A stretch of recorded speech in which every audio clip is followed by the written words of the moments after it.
Happening now, cleanup efforts are underway from the flood of 2018. Cincinnati is rolling out its plans to assess damage and reopen roads as soon as possible.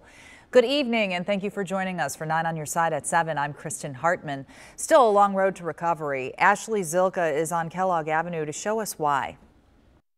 Check this out. Portions of Kellogg Avenue are still flooded down the road. Now, this area is much drier, but look at what the Ohio River left behind. Piles of debris that go above my waist. We found all sorts of things, toys, baskets, even this tire from a nearby car dealership.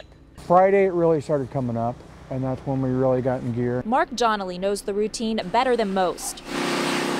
It starts getting at the bottom a lot, right around 52 or 53 feet. His family has owned Ohio Motors on Kellogg Avenue since 1961. When the river hits that magic number, it's time to move fast. We know to move our cars, start moving them up, because it's the highest point on Kellogg Avenue. Almost 100 cars were moved to higher ground before the flood could get to them. It just started touching this bottom step. Wow.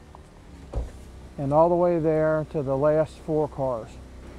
And the rest of it was under. Cincinnati officials are making sure they can get all the resources necessary to help with cleanup efforts. Public works crews are all over the city, including here on Kellogg Avenue. The emergency is being declared because we want to be as nimble as possible as we bring the city back to normal. As for Donnelly, he didn't let the flood of 2018 interrupt his business. We kept going and we kept on taking payments. On Saturday, we sold 3 or 4 cars, so we were never out of business. Sightseers, started selling them to sightseers.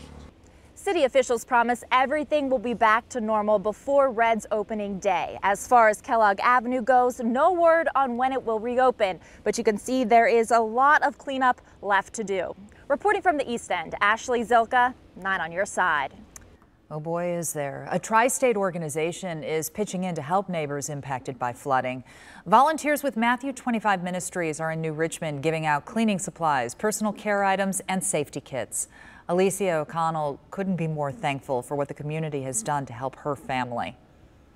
Everybody's going through a lot right now, but it's great to have everybody here helping us too. So, Matthew 25 says it will be helping out in New Richmond through this weekend. They say they'll also be looking at other communities recovering from the flooding.